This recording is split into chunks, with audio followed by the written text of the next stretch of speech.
ऐसा प्रतिनिधि होना चाहिए जो आपकी बात को मजबूती से रख सके,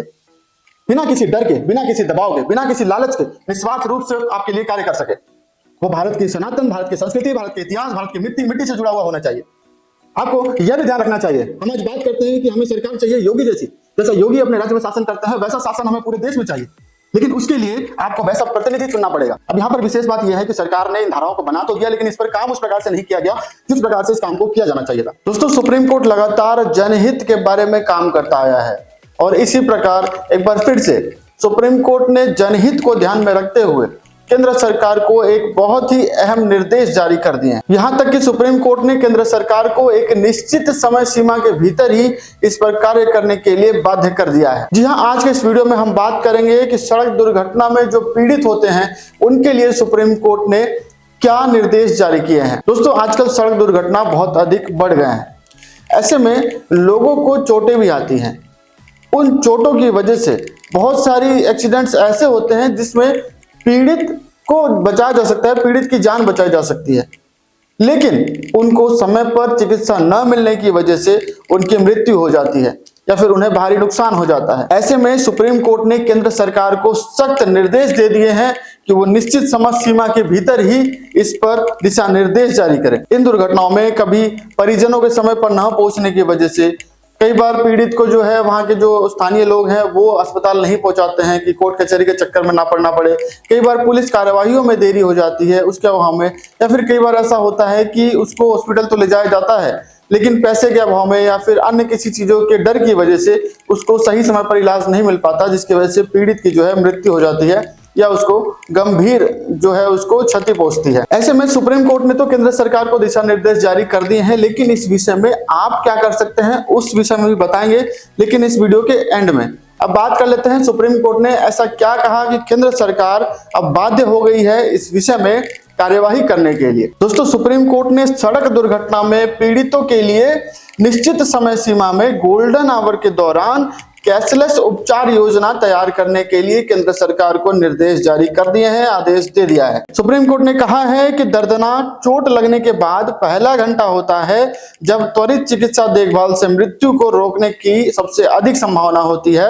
और यदि इस समय में उस पीड़ित को उचित चिकित्सक सहायता मिल जाती है तो उसकी जान को बचाया जा सकता है। इस विषय में न्यायालय ने कहा, एक बार जब योजना तैयार हो जाती है और इसका कार्यान्वयन शुरू हो जाता है तो यह उन घायल व्यक्तियों की जान बचाएगी जो केवल इसलिए चोट के कारण दम तोड़ देते हैं क्योंकि उन्हें गोल्डन आवर के दौरान अपेक्षित चिकित्सा उपचार नहीं मिल पाता है। इसलिए हम केंद्र सरकार को मोटर वाहन अधिनियम की धारा 162 की उपधारा 2 के अनुसार यथाशीघ्र तथा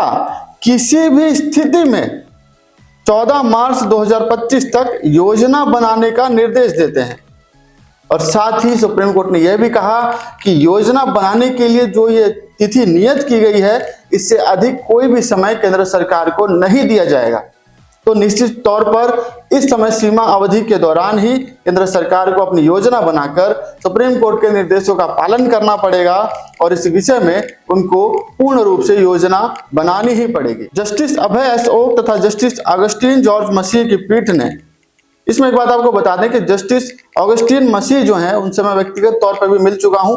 जब वो पंजाब एंड हरियाणा के जस्टिस थे। व्यक्तिगत तौर पर वो इतने सरल और सुलझे हुए व्यक्ति हैं कि वो न्यायिक निर्णय को बहुत ही गंभीरता से लेते हैं और काफी स्पष्ट रूप से और काफी गहराई से जाकर उसके निर्णय देते हैं। तो इस विषय में भी उनके द्वारा जो टिप्पणियां की गई हैं वो काफी सराहनीय है। इसमें पीड़ितों को तत्काल चिकित्सा सहायता सुनिश्चित करने के लिए मोटर वाहन अधिनियम 1988 की धारा 162 के तहत प्रदान की गई योजनाओं को लागू करने की तत्काल आवश्यकता पर बल दिया गया है। इसमें न्यायालय ने कहा, गोल्डन आवर में कैशलेस उपचार प्रदान करने के लिए योजना तैयार करने के लिए धारा 162 में किया गया प्रावधान संविधान के अनुच्छेद 21 द्वारा गारंटीकृत जीने के अधिकार को बनाए रखने तथा उसकी रक्षा करने का प्रयास करता है। इसके अलावा योजना तैयार करना केंद्र सरकार का वैधानिक दायित्व है। अब यहां पर एक बात आपने गौर की होगी, इसमें कैशलेस उपचार की बात की गई है। जी हां, इसमें सुप्रीम कोर्ट ने गोल्डन इसमें आपने ध्यान दिया होगा कि कैशलेस उपचार की बात की गई है। इसमें सुप्रीम कोर्ट ने गोल्डन आवर में जो ट्रीटमेंट है उसको काफी गंभीरता से लिया है और इस दौरान पैसे की वजह से किसी पीड़ित की मृत्यु ना हो जाए उसके लिए इस गोल्डन आवर में जो चिकित्सा सहायता दी जाएगी उसमें किसी प्रकार का कोई शुल्क पीड़ित या उसके परिजन से नहीं लिया जाएगा। उसको कैशलेस सुविधा दी जाएगी और उसके पहले प्राथमिक उनका उद्देश्य यही होगा उस पीड़ित की जान बचाई जाए। इसमें न्यायालय ने कहा कि मोटर दुर्घटनाओं में घायलों को अक्सर रिश्तेदारों की अनुपस्थिति, भुगतान को लेकर अस्पताल की चिंताओं या पुलिस के इंतजार के कारण महत्वपूर्ण गोल्डन आवर के दौरान देरी से चिकित्सा उपचार का सामना करना पड़ता है। इस समस्या से निपटने के लिए 1 अप्रैल 2022 से प्रभावी धारा 162 मोटर दुर्घटना पीड़ितों के लिए गोल्डन आवर के दौरान कैशलेस उपचार के लिए एक योजना बनाने का आदेश देती है। मोटर वाहन अधिनियम की धारा 2 सब क्लॉज 12A के तहत परिभाषित गोल्डन आवर किसी दर्दनाक चोट के बाद महत्वपूर्ण पहले घंटे को संदर्भित करता है जब त्वरित चिकित्सा देखभाल से मृत्यु को रोकने की सबसे अधिक संभावना होती है। इस विषय में सुप्रीम कोर्ट ने आगे कहा, धारा 162 सब क्लॉज 1 सामान्य बीमा कंपनियों पर ऐसा उपचार प्रदान करने के लिए दायित्व डालती है, जबकि धारा 162 सब क्लॉज 2 केंद्र सरकार को एक योजना तैयार करने के लिए जिम्मेदारी सौंपती है, जिसमें इस उद्देश्य के लिए एक कोष का निर्माण भी शामिल हो सकता है। यानी जो कैशलेस की बात की गई है वो धारा 162 सब क्लॉज 2 के तहत जो केंद्र सरकार योजना बनाएगी उसमें उस कोष के लिए भी व्यवस्था की जा सकती है, जिसके तहत जो पीड़ित है उसको कैशलेस सुविधाएं प्रदान की जाएगी। मोटर वाहन अधिनियम धारा 164B मोटर वाहन दुर्घटना कोष की स्थापना का प्रावधान करती है। केंद्र सरकार द्वारा गठित इस कोष को सड़क उपयोगकर्ताओं को बीमा कवरेज प्रदान करने और दुर्घटना पीड़ितों के उपचार के लिए धन मुहैया कराने जैसे उद्देश्यों के लिए नामित किया गया है। यानी सुप्रीम कोर्ट ने जो पहले से ही धाराएं मोटर व्हीकल एक्ट में दी गई है उसी को स्पष्ट करते हुए दिशा निर्देश जारी किए हैं, जिसमें सुप्रीम कोर्ट ने पहले तो ये क्लियर किया कि मोटर व्हीकल एक्ट की धारा 2 सब क्लॉज 12A में स्पष्ट रूप से गोल्डन आवर के बारे में बताया गया है, उसको परिभाषित किया गया है और धारा 162 सब क्लॉज A के तहत बीमा कंपनियों का दायित्व बताया गया है तथा मोटर व्हीकल एक्ट की धारा 162 सब क्लॉज 2 में केंद्र सरकार के दायित्व को बताया गया है, जिसके तहत केंद्र सरकार ऐसी योजनाएं बना सकती है, ऐसे कोष का निर्माण कर सकती है, जिसके तहत जो गोल्डन आवर में जो पीड़ित होते हैं उनको और चिकित्सा सहायता प्रदान की जा सकती है तथा उनकी जान को बचाया जा सकता है। यहां तक कि सुप्रीम कोर्ट ने यह भी क्लियर किया कि मोटर व्हीकल एक्ट की धारा 164B के तहत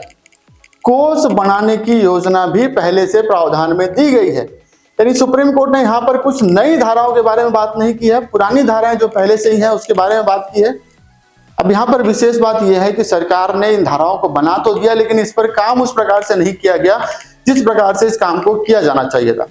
हालांकि इस पर योजनाएं हो सकता है सरकार की चल रही हो, जैसे कि एक IRAD की जो ऐप है उसको भी सरकार द्वारा लॉन्च किया गया है, जिसमें एक्सीडेंट्स की रिपोर्ट, जो हाईवे संबंधी समस्याएं हैं उसको भी उसमें दर्शाया जाएगा, फिर उसका समाधान किया जाएगा। इस प्रकार के ऐप लॉन्च हो चुके हैं। लेकिन जो सुप्रीम कोर्ट ने ये दिशा निर्देश जारी किया है गोल्डन आवर में कैशलेस चिकित्सा प्रदान करने का, ये बहुत ही अहम है और इसके आधार पर करोड़ों लोगों की जिंदगियां बचाई जाने की संभावना है और सरकार अब इस पर बाध्य है कि इस पर कार्रवाई करेगी। अब इस विषय में आपका क्या रोल है, जैसा कि हमने वीडियो के शुरुआत में आपसे कहा था। देखिए, सुप्रीम कोर्ट ने अपना काम किया और कर रही है और केंद्र सरकार को खींच कर रखेगी ताकि इस पर दिशा निर्देश योजना जो है सही समय पर कोर्ट तक पहुंच जाए और कोर्ट उसमें अपना जरूरी कुछ और ऐड ऑन करना है उसको ऐड ऑन करके इसको फाइनलाइज करे।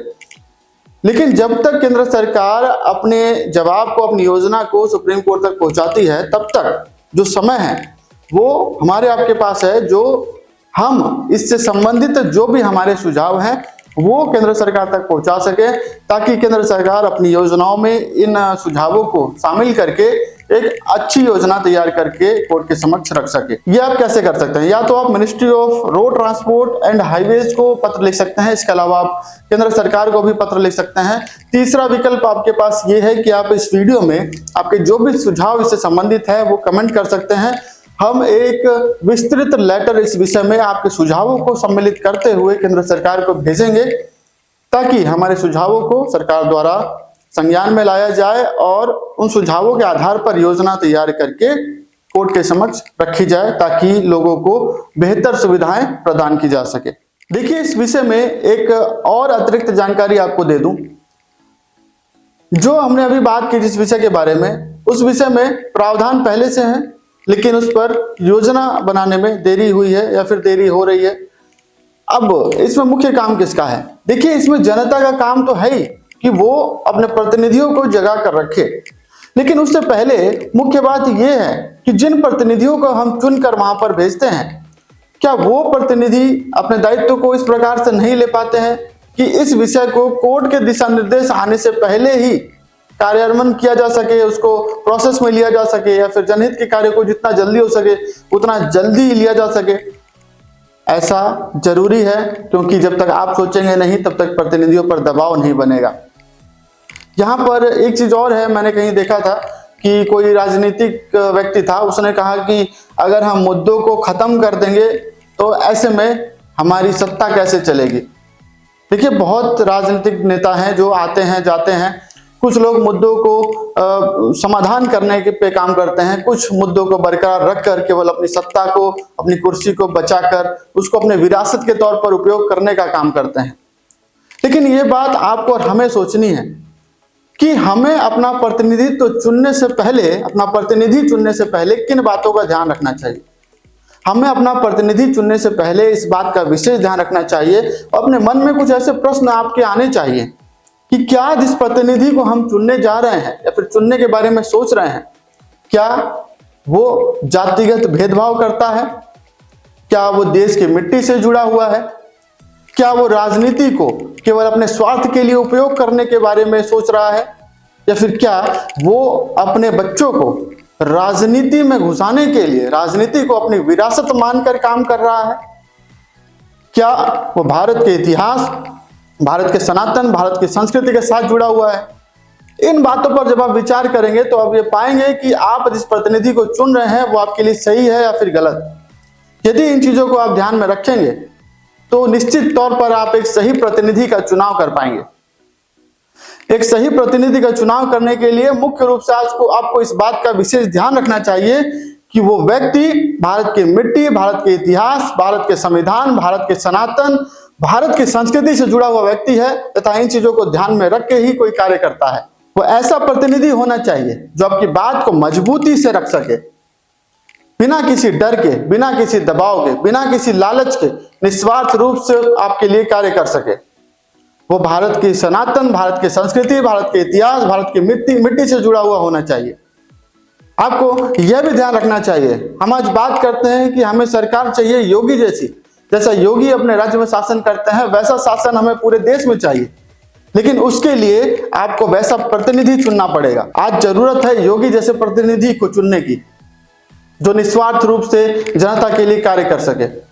तो दोस्तों, उम्मीद करता हूं इस वीडियो के माध्यम से एक महत्वपूर्ण जानकारी आप तक पहुंची है। ऐसे ही कानून से संबंधित तमाम जानकारी के लिए बने रहे हमारे साथ। चैनल पर नए हैं तो चैनल को सब्सक्राइब करके इसको शेयर जरूर करें, और हाँ, अपने सुझाव कमेंट जरूर करें ताकि हम आपकी बात को सरकार तक पहुंचा सकें।